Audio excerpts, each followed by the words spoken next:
Yeah. Perfect. Cool. Let's start. So, hey, Sebastian, really appreciate you actually making the time and attending this initial meeting. So, just for, I guess, everyone out there, we met a couple of years ago and you came out to London. So, giving it a bit more information, let people know exactly who you are and, you know, give a bit of background about who you are and what you've done in the past. Okay. Hi, first of all, hi, Acta. I'm Sebastian Fernandez. I work as a 3D artist since 2006. I started ZYX Studio. That it was like a small 3D studio where we make 3D for architecture advertisement. And in 2008, I decided to move work on video games, on assets for video games like modeling, texture, rigging, and animation. Our team, since the beginning, we are two in the 3D development. And with the time, we started to work with a third-party company that is called Blackfish. They have like a good, very good infrastructure.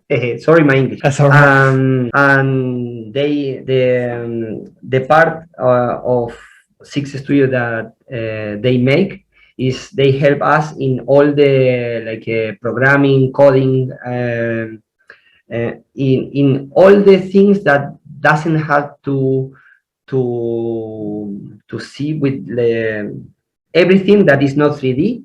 They make all of that. If we need, like, for example, a plugin, a tool, something, they make that. They make the things. So the other guy that worked since 2006, a lot of years ago, is called Martin Fox Douglas.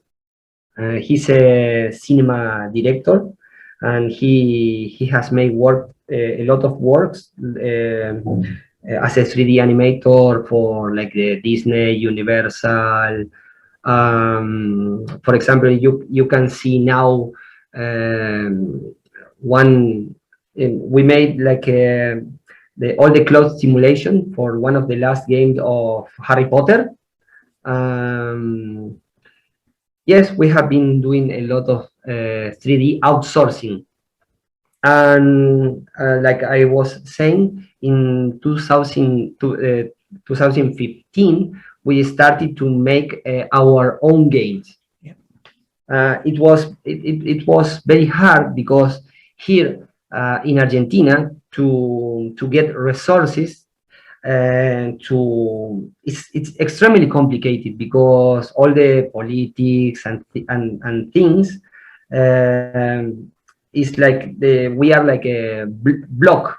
For example, if you make a video game and you upload it to Steam, for example, and you work from here, from Argentina, when you have to receive the money, for example, the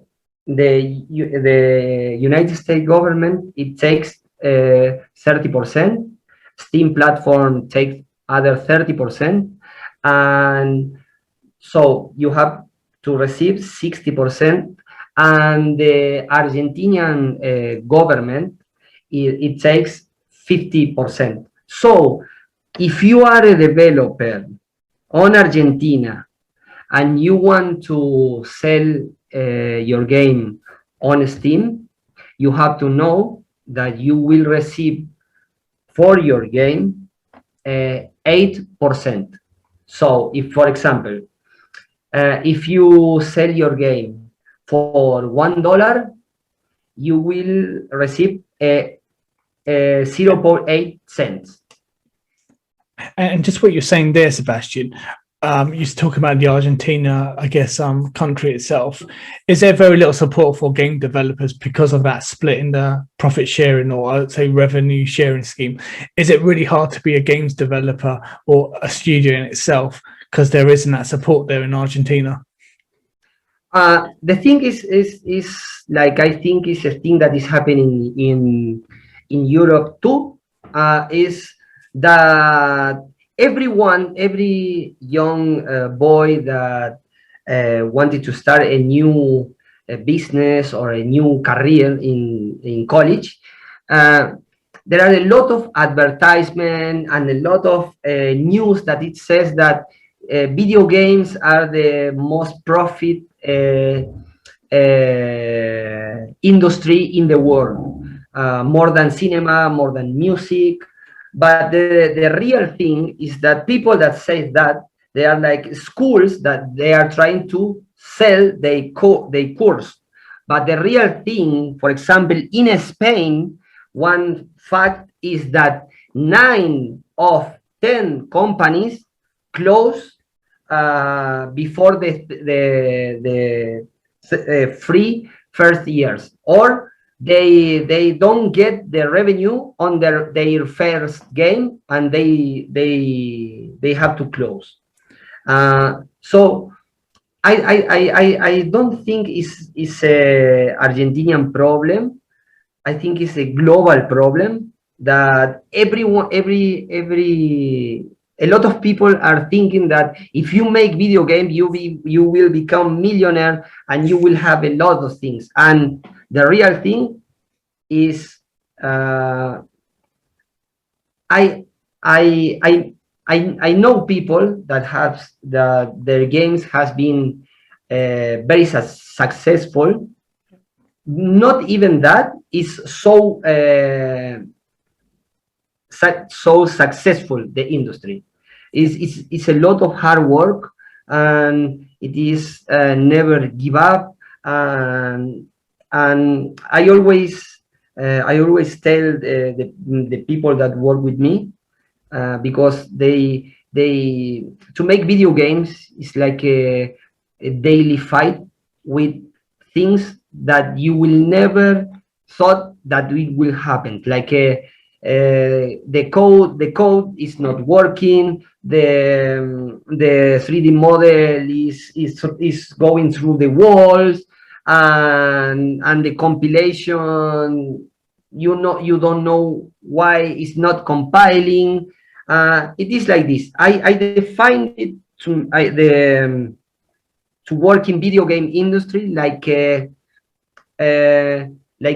fighting 90% of the time, and 10% is like the small ecstasy. Is an unvaluable pleasure, something like that.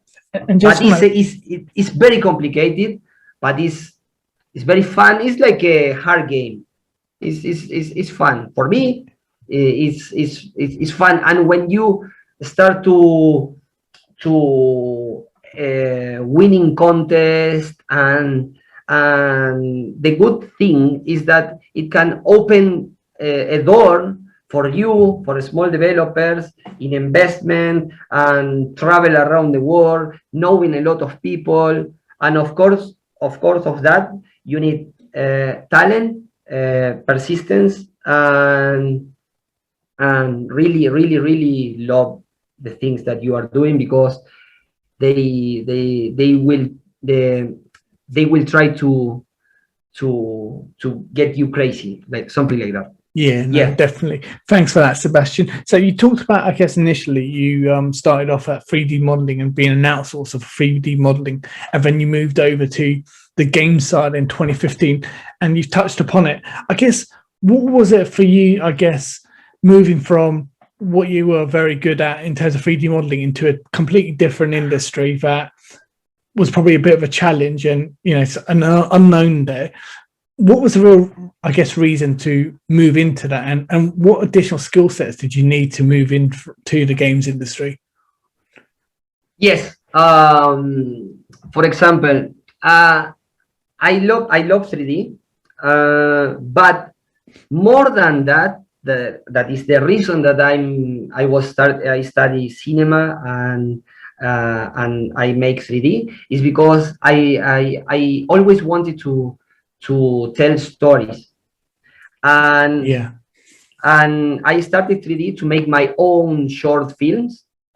And in 2015 is when I told the other guys in ZYX Studio that why we don't try to tell our own stories through games, I guess. Yes. Yeah. We love like it is like this. We start to make our video games, but half of the time we were working as an outsourcing company. Yeah. For game companies, and our first game, it was called Bastian. It was a short film that I wrote in 2000. 20 years ago, yeah. And it won a first. It was a VR game. And it won the first prize at the IVA 2017 awards, and that was extremely good because was our first prize. We never suppose that we will 2 years after we started to make video games, we will receive a so important award. That was like an injection to continue doing things. And one thing that we always love is to innovate, like experiment with our games. That's the thing that is going to drive us to the game that we will discuss next. Yeah. And you just touched upon it. So you talked about an award called EVA, if I got that right. What is that? Is that a South American like awards conference, or can you tell us a little bit more about that? Yes, the EVA is a contest that is the most important in South America. Okay. You have the EVA in Argentina, and you have the big festival in Brazil. Those two festivals are the more important in Latin America. Got you. Thank you. Yes, that's why we were like extremely surprised because we never thought that we will win the contest. Imagine that we were so like we will not win, that I left the place and I went to eat something because I never thought that I will win. My phone rings, and it was the people from the organization, from the contest, and they told me, "Is there Sebastian?" Yes, yes, I'm here. Can you come here? I told them, why? What happened? Oh, because you have won the first prize. And I was like frozen. Yeah. I was, what? Surprised. Really? Yeah. So if there is a video that you can see like my face, because there were like 500 people. Yeah. In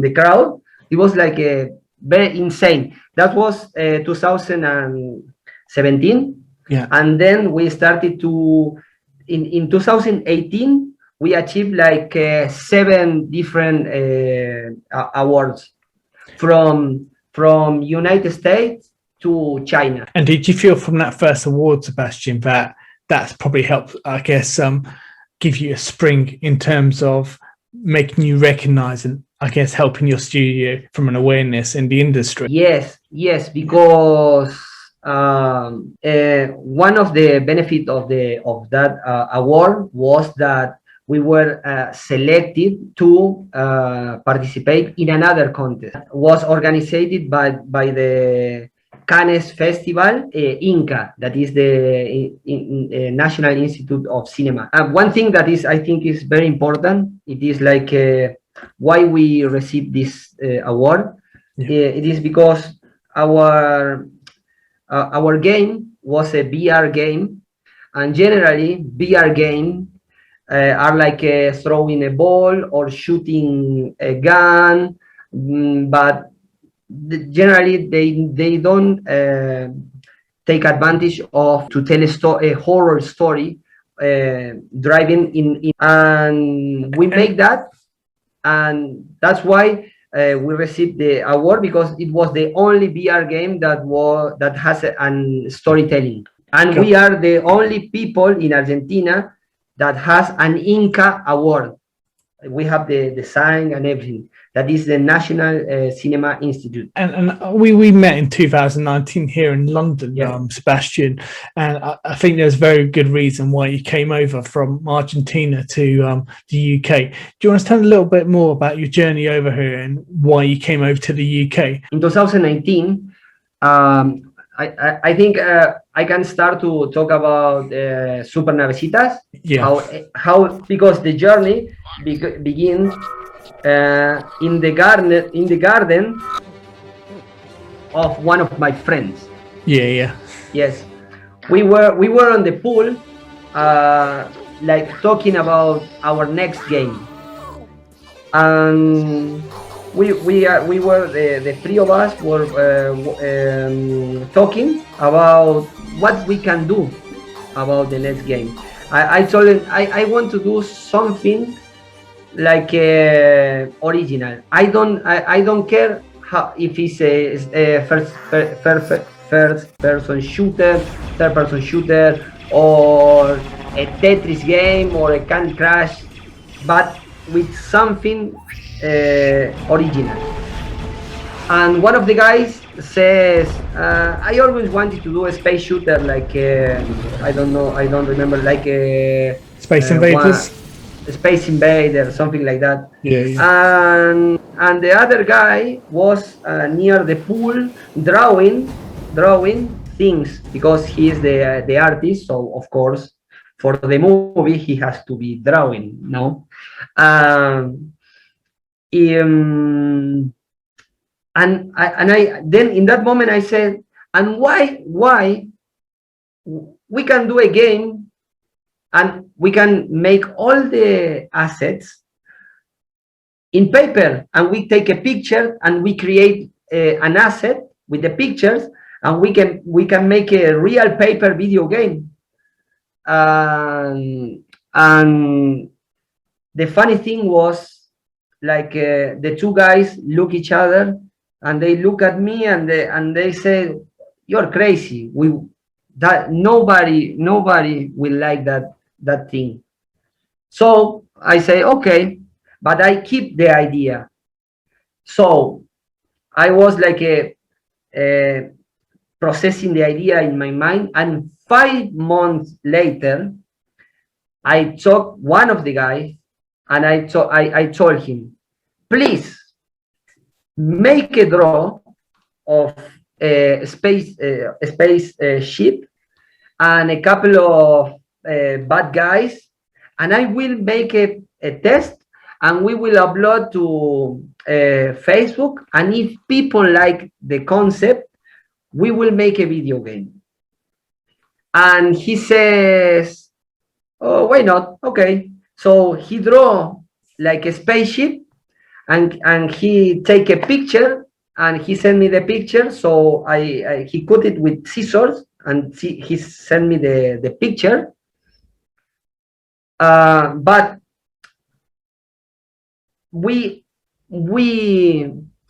it's like we crashed to the first big trouble before the beginning. Why? When you make a video game, if you make an asset of paper, the paper is like flexible, so you cannot put it like grab it. It tells it's like it's not good. It's not solid, is it? It's quite flimsy. Yeah. That's why I was like oh shit, I said. Yeah, what can I do? So I had like a cardboard. It was like it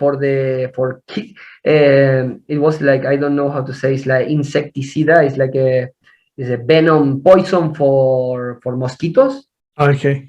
Yeah. So I grabbed the box, I cut it, and I draw a spaceship myself, and I put it, and I said, okay, cardboard is the thing. Yeah. And that's why the game is on cardboard. And then we make the first demo. We upload it to the one forum, and it was like a massive approbation. It was like, wow, that's insane, and we want more, because we make like a stop motion. When you see the ship exploding, is I break the all in parts, Yeah. the real thing, and I put it like a stop motion. So when you see the explosion, you can see all the parts. That is the cardboard, and I create like the smoke with cotton, Yeah. like Yeah. that. Yeah. So to give like a, so the feeling, it was like a, because we saw all the games, and they are all like the same. And the good thing of this, it was like was so different that it took the attention of a lot of people. That's why the game has been selected finalist in the last 4 indie prizes. That is one of the, I don't know if it is the most important contest for independent video games in the world. It's insane. Imagine that when we have been selected for the United States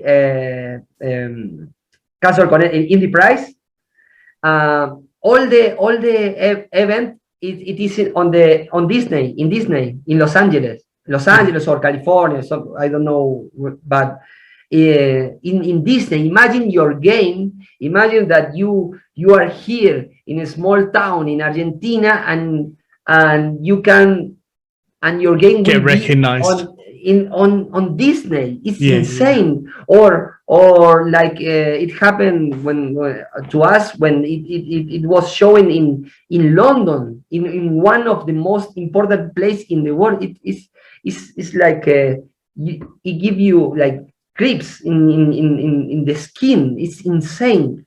It's like how I was thinking a lot of time, how in the hell a piece of paper can travel around the world like that. It's insane. And for example, one thing that is more curious, it is because the government of Argentina, they put like a tutor to us to help us to make business with our game. No, the guy who was supervising our development, he told me, don't send your game to the Chinese contest and market, because Chinese will not like your game. So really? I tell him, yes. So I tell him, okay. And thanks God that I didn't listen to him, because that was our first good news. In 2018, on November, on October, something like that, I received a mail that we have been selected finalists for the Chinese Indie Prize contest. That you know that the Chinese market is extremely hard to get in. To get in is like is the dream of all the game developers. But what is the problem it's a cultural problem, because when we are from Occident, we make video games, we have a way to structure our stories or feel it's like a narrative structure. They are like different, so it's complicated, because for them it's like it's hard for them to understand our vision of the world. And for us, it's like strange. If you, for example, if you are not if you don't know about manga, if you start to read manga or anime, it's like why this is not animation, this is not Pixar. The guys are not moving, they are like cardboards, like camera moving and nothing else. But there is, it's a cultural difference, and that's why we were so surprised that this thing that it never supposed to fit in no market. It was the one of the few games that was selected in United States, in London, UK, and China. So what was that competition, and where was it in China, Sebastian, that I guess you entered for? Sorry, how is it? Sorry, the competition. So the competition in China, you said about that was a breakthrough market for you. What was the name of the competition that you entered for, and where was that in China? Did you actually go out to China itself? Yes, it is the Indie Prize, Casual Connect, and the city where the contest was made was Shenzhen. Yeah, Shenzhen. Yes. Schengen. Schengen. Sorry, Schengen. Yes. The contest it is like this. They pick 80 of for the judges, 80 of the best games, or the games that they think that can be have like commercialized. And they pick 80 games from all the countries in the world.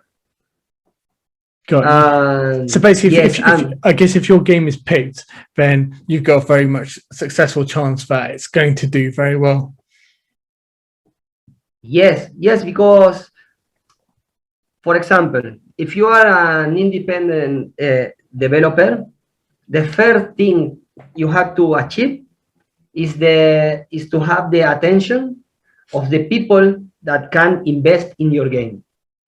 Because small companies doesn't always need, like, for example, if you are in a company, you are like a two or three, you will need, of course, like people that make the social media, or another developer, or a new 3D artist, and the first thing is to get the attention. When you get the attention, you go and have like a business meeting. So you pitch your game to people, to the investors. No. So who did you get to meet then when you were out there? Sorry? Who did you get to meet? Which kind of investors or companies were you able to pitch to? No. I couldn't go to China because for example, the visa, to get the visa, the Argentinian visa to China, they ask a lot of things. It's very complicated. So I have I never, because the thing was that I sent the game, but I never imagined that the game will be selected finalist. It was like a strange thing. So you couldn't physically go, but your game was showcased in China. Yes, but I guess did that lead two times? Two times. And did that lead on to, I guess, recognition? Did any Chinese companies or investors, did they reach out to you to, I guess, help this game become a commercial success? Yes, but that happened in London. Okay, so this is in London. Okay. Yeah. Yes, because for example, I went to London because of the contest of the game. Yeah. It was like this. In 2018, we were selected finalists, but the UK Europe version of the contest. Yeah. And it was in London, And there we met the 3 publishers, Chinese publishers. Yep. That it was fun. It was fun because it seems like the only people that cares about the game, or it is the Chinese people, Chinese Market. Yeah. Yeah, because one thing that happened when we show the game in in contest or something like that, it was like for example, like American people, European people from Europe, they think they told us that the game is too hard. It's too hard. Yeah. But I created the game as the old games with that is it's a hardcore game. Did they ask you to water it down? Did they ask you to change the game for the market? Yeah. They asked me a lot of time to change the game.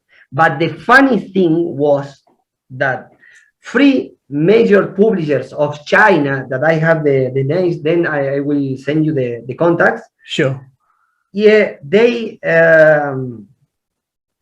told us, we like the game like that, and they think that they like it more. It was that it was a very difficult game because they saw the profit.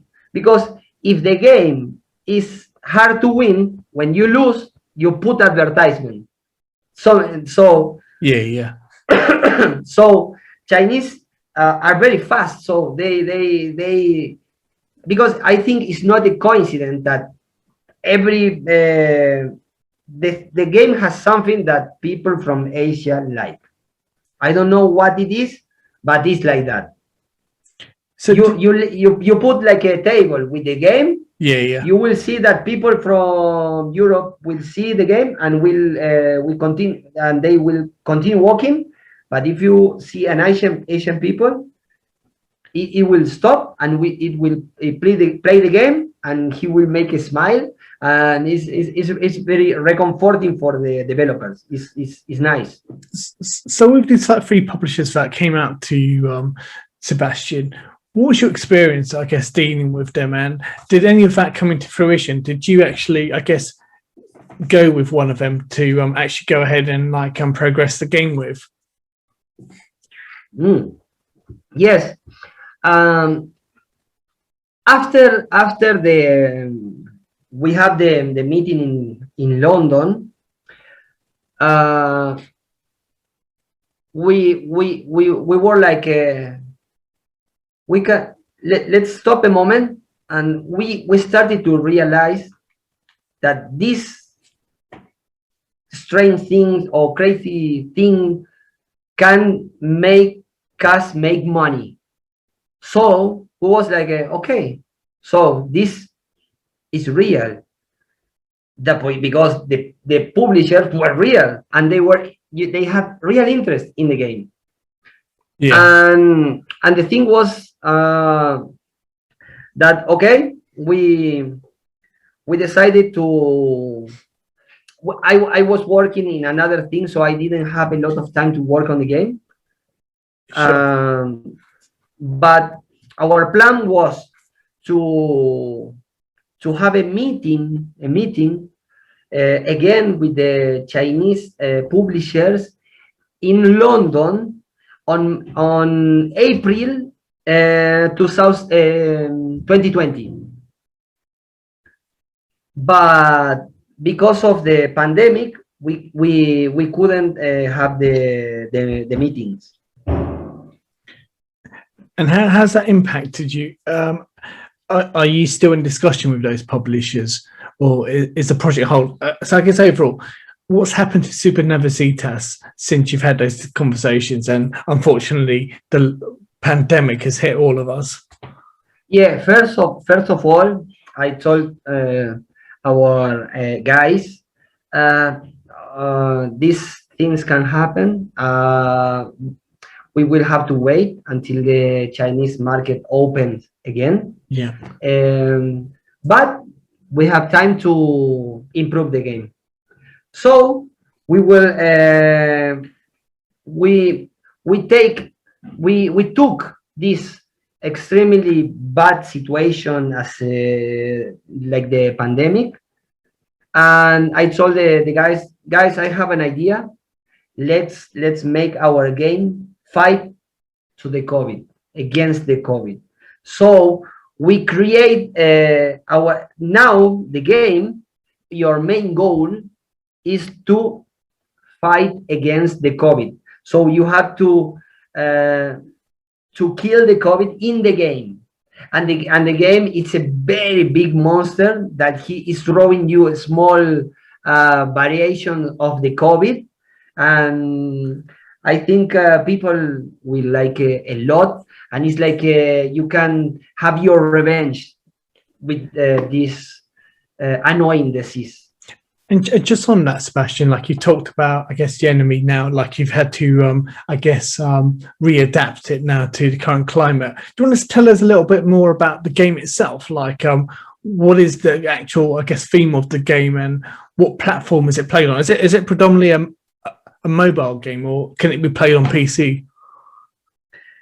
Yes, it is like this. It is a mobile PC game.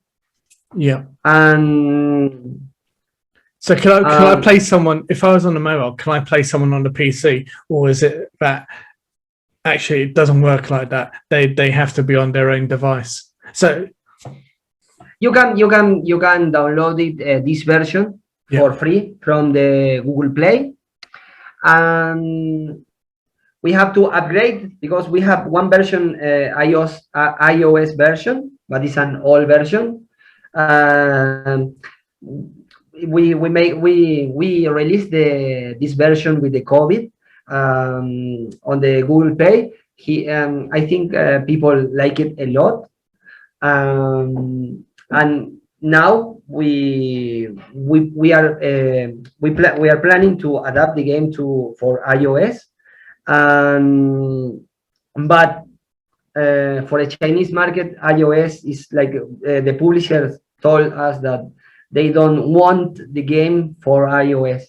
They only want for Android. Yeah. And if you want to play now, for example, this week we are adapting this version for the PC version. Yes. We are changing a lot, so you can play in almost any laptop or PC. So the game's launched, and I guess you're making some modifications to it. So anyone who's got the game, they'll see the modified versions of it come through. Is that correct? Yes, the game will send them they have new stuff.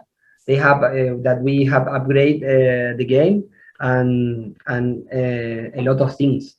That's why I a couple of weeks ago I put a small Easter egg in social media that has like it's like the hand with the spaceship. It's like going out the grave. It's like it says alive, nothing else, because we are working in the new version of the game. We are polishing all the details, so it can work well in every device. And you said that it's a free game, but in the monetization, it comes through the adverts, right? So when the person's playing the game, it's adverts enable that, which I guess helps you with the monetization. Yes. And we spoke just on this just before, I guess, we held this interview. Mm-hmm. You're doing quite a noble thing, something that's really unique and has impacted us all in terms of you're helping to support the fight for COVID. Do you want to give us a little bit of background in terms of that, please? Yes. The thing was, at the beginning, we make this video game for our love to make video games. Everything else it was a consequence of that. So when this happens, when this crazy thing happens, and we started to see how it was influencing in society, we were like very shocked, because I lived the COVID in 2 different continents and in 3 different countries. So I live a quarantine, a lockdown in UK. I live a red zone on Italy, and I live a quarantine in Argentina.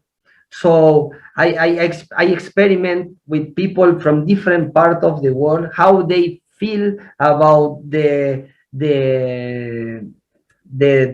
to be isolated in their homes. It's so that we take all that knowledge and we put it on the game, and we create the version that is the version that the character is fighting with the COVID. And with that version, we wanted to go forward, and not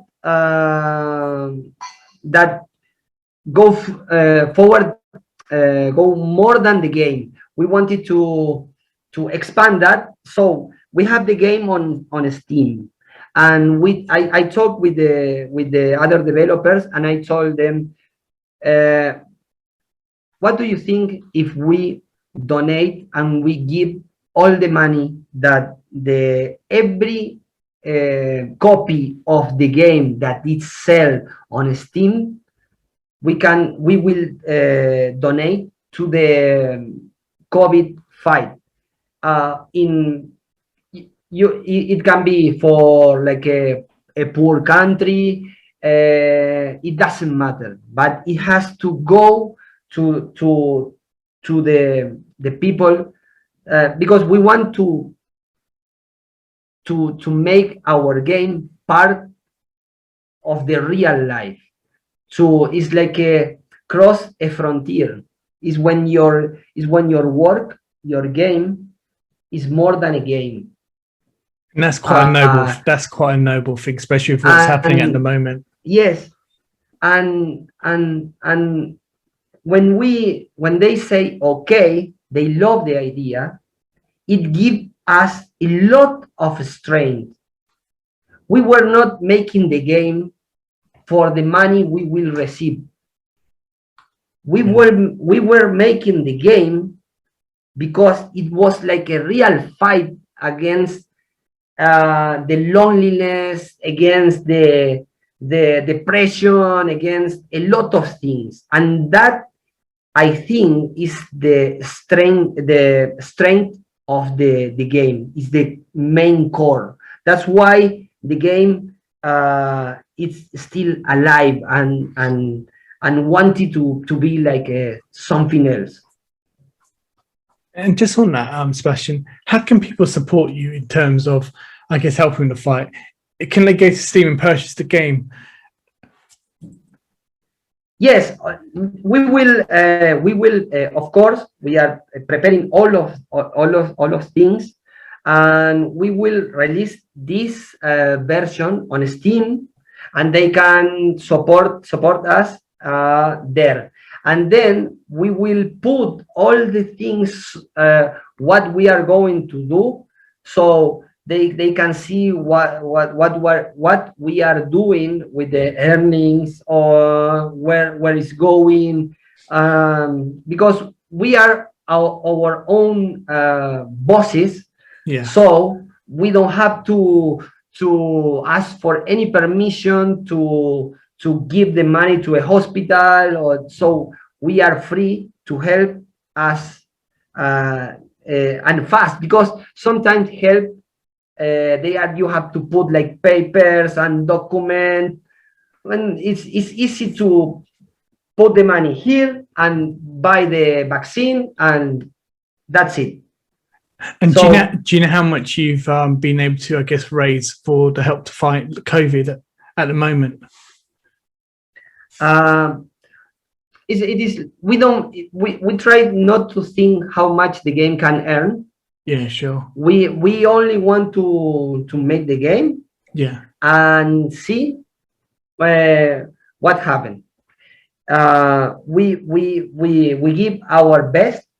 We make the game in our after time, our time, and that's why we cannot be full time. But you never know. Sometimes the things grow, and maybe next year we have a new version that has in-app purchase and things. You never know. But first of all, it's a version on Steam that you can play, and we will donate 100% of the earnings of the Steam purchases. That's really good of you, Sebastian, and I'm sure a lot of people will appreciate what you've done in helping to fight that. And the other thing is that I discussed the guys. I don't want to make this like public, like for example, these guys are donating the money of this. I don't want to use that as an advertisement for the game. Like that is I'm in conflict with that. I want to sell the game, but not because of it's like a humanitarian thing. And my for example, yes, we will not give any interview. I told the guys, our agreement is no one of us is gonna give, for example, an interview is like show us like the Madre Teresa because we are good people. No, we doesn't care about that.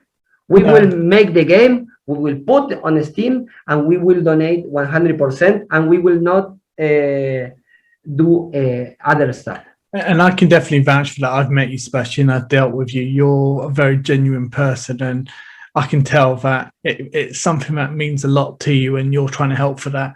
And I want people to help try and support you with that, because it is a big thing that's impacting other people as well. So I think it's a really noble thing, and I appreciate your angle on that. Can I just ask something that you touched upon? And I think this is what's happening to everyone. How have you supported yourself through what's happened lately, and with, I guess, where the economy is? How have you been able to support yourself? Yes, for example, that is a good question.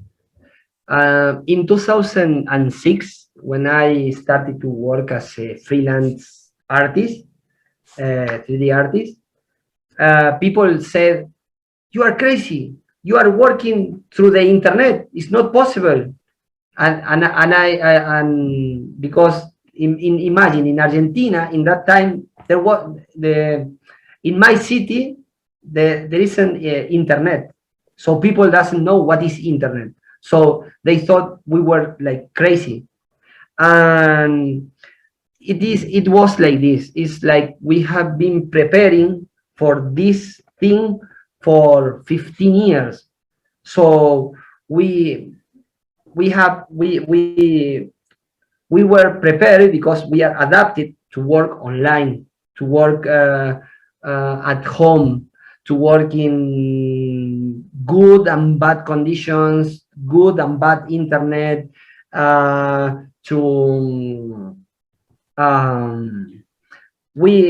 You've adapted. For example, we work as a 3D artist doing outsourced jobs.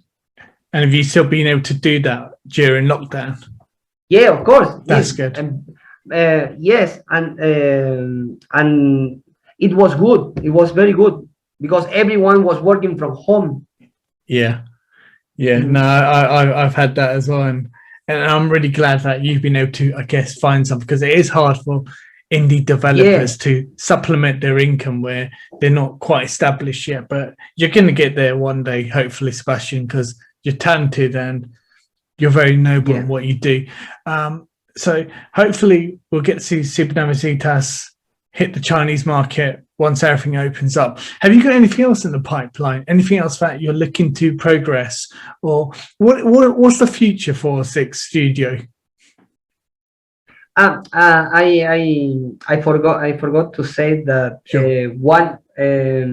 in my time in UK, I became a very close friend from a guy from China, and I maintain the contact with him, and we talk about something like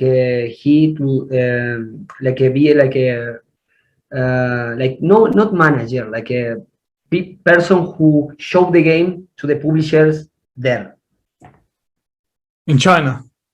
China, yes, a Chinese person. That is extremely good. And do you know what publisher he shared it with? Sorry? Do you know what is the name of the publisher he shared it with? I have the three names, but I have to check it. That's okay. Complicated. Yes, it was like 1 year ago.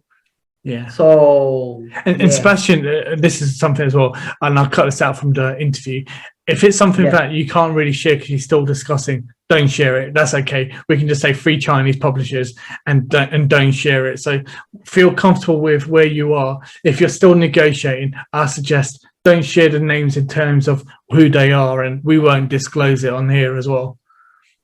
Okay. So I just want to try and help you and all that. No, I think I've got it. So no, thanks for that. But I think if I share the name, is like I think it's okay, because if other people want to send the game to them, they are free. It's not a problem, because it is like that. But yes, you are right. And the thing is, for now, for ZYX Studio, we are making a lot of 3D art. You can check our demo reels and demo reels and 3D models on our web page and in our Instagram. And we in ZYX Studio, we are divided in 3 now. We have a demo reel that is based is only advertisement. That the advertisement we have made for video games, like products and all the stuff, but advertisement. Then we have like a game reel that is all the things that we have made for video games. And then we have a third demo reel that is for photogrammetry. That photogrammetry is when you scan in 3D, so you can sell the asset, because we have a lot of experience on photogrammetry, and we can create asset for games and things. That's what that is how we are divided now at ZYX Studio. And just on that, do you see your future possibly still, like, I guess, doing outsourced work for the games industry and for the 3D modeling, that probably producing your own games will be on the side, but most of your income and, I guess, time is helping, being like a third party, trying to get games completed? Is that where you see yourself? I think if you ask me how I see me, or how I wanted to see me in 5 years, first of all, I wanted to have our own platform. That is our main goal for a long time. Our own platform to share and sell our products for assets, for games, for advertisement, and we want to create like a community, because And when you mean assets, what do you mean by assets there? Sorry. yes, when you, for example, an asset is it is like this. I'm making like a video game that is a shooter, but I don't have the a gun. For example, an asset is the 3D gun. Okay. You sell the 3D model, or for example, the clothes for a character is an asset. A character is an asset. Yes, Okay. and I think our main goal is to create like a platform, Yeah. and the thing is that I experiment and I learn in 15 years is there is like a disconnection between the developers and how they jump to the market, and we want to like create like platform that can help small developers to achieve their goals. Because in Argentina you have a huge amount of talented people, and they are like lost. They don't know what to do. Uh, uh, when in the moment we are okay, we want to help them. That's a really nice thing to do. And I really hope this, you're successful in doing that and it flourishes there. Yeah. No, I really appreciate it. No, thanks, Sebastian.